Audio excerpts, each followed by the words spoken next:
Novel کا نام ہے پیا سنگ عید، از قلم اشال رانا۔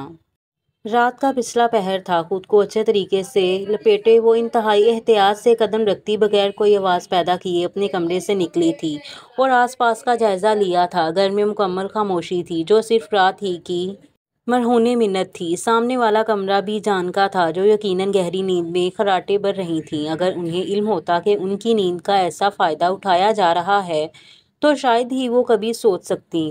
ہلکے ہلکے قدم بڑھتی اب اپنے اماں ابا کے کمرے کے سامنے سے گزر رہی تھی۔ یقیناً وہ رات کے اس پہر گھر سے بھاگنے والی تھی۔ گھر کے داخلی دروازے کو اس نے احتیاط سے کھولا تھا۔ انتہائی احتیاط سے کھولنے کے باوجود دروازے سے چرچر کی آواز پیدا ہوئی تھی۔ وہ بدک کے مڑی تھی اور کسی کے نہ ہونے کی یقین دہانی کر کے وہ آگے کو بڑھی تھی اور گھر کی دہلیز عبور کی تھی۔ چند قدم آگے جا کر اس نے سر پٹ دوڑ لگا دی تھی اور پیچھے مڑنے کی زحمت نہیں کی تھی۔ گھر سے کافی فاصلے پر آ کر وہ رکی تھی اور فضا میں ایک گہری سانس خارج کی تھی اور ایک اطمینان بھری سانس اپنے اندر اتاری تھی۔ پھر اس نے مسکرا کر اپنے آس پاس دیکھا تھا اور جیسے یہ سب اس کے لیے ناقابل یقین تھا۔ واہ، تو آزاد ہو گئے لالے! اس کی خوشی بھری آواز کھلی فضا میں گونجی تھی۔ یاہو! وہ خوشی سے جھومی تھی۔ بالآخر وہ آزاد ہو گئی تھی۔ چل لالے، اس سے پہلے فوج ڈھونڈتی ہوئی یہاں نکل آئے اور تیری ساری محنت ایک منٹ میں رائگاں نہ چلی جائے۔ اب وہ قدرے اطمینان سے آس پاس دیکھتی خود سے بڑبڑاتے بڑھ رہی تھی۔ شکر ہے تیری جان چھوٹی اس جنجال پورا سے۔ اب تو اپنی مرضی کی مالک ہے۔